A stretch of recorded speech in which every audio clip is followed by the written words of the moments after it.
So, ప్రస్తుతం latest trend ఏంటో తెలుసా? ఒక ఫేక్ క్యాండిడేట్‌ని ఎలా తెలుసుకుందామని ఇంటర్వ్యూ టైమ్‌లో ఏం చేస్తున్నారో తెలుసా? ఫస్ట్‌లోనే ఒక 2, 3 ఇంటర్వ్యూ క్వెషన్సే డైరెక్ట్‌గా scenario based and project oriented in depth questions అడుగుతున్నారు. అంటే వాళ్ళకు కూడా వాళ్ళ టైం సేవ్ చేసుకోవడానికి ఈ ప్రొఫైలు వర్క్ చేసిన ప్రొఫైలా ఆర్ ఎక్స్‌పీరియన్స్ పెట్టుకొని వచ్చారా అనే దానికి వాళ్ళు ఫస్ట్ 2, 3 క్వెషన్స్‌లోనే ఆర్ 5 క్వెషన్స్‌లోనే వాళ్ళు డిసైడ్ చేసేస్తున్నారు. మనమేమో టెక్నికల్‌గా ఎన్నో ఇంటర్వ్యూ క్వెషన్స్ ప్రిపేర్ అయ్యి వెళ్తుంటాం. ఇంటర్వ్యూ అటెండ్ అవుతాం. అందుకే నేను చెప్తున్నాను ఇంటర్వ్యూ ప్రిపరేషన్ అనేది చాలా స్ట్రాంగ్‌గా ప్రిపేర్ అయితేనే ఇంటర్వ్యూ అయితే ప్రస్తుతం క్రాక్ చేయడానికి అవకాశం ఉంది.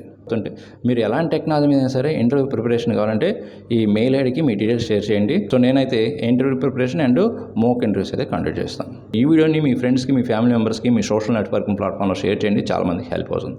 అండ్ మర్చిపోకుండా లైక్ చేయండి. Thank you for watching.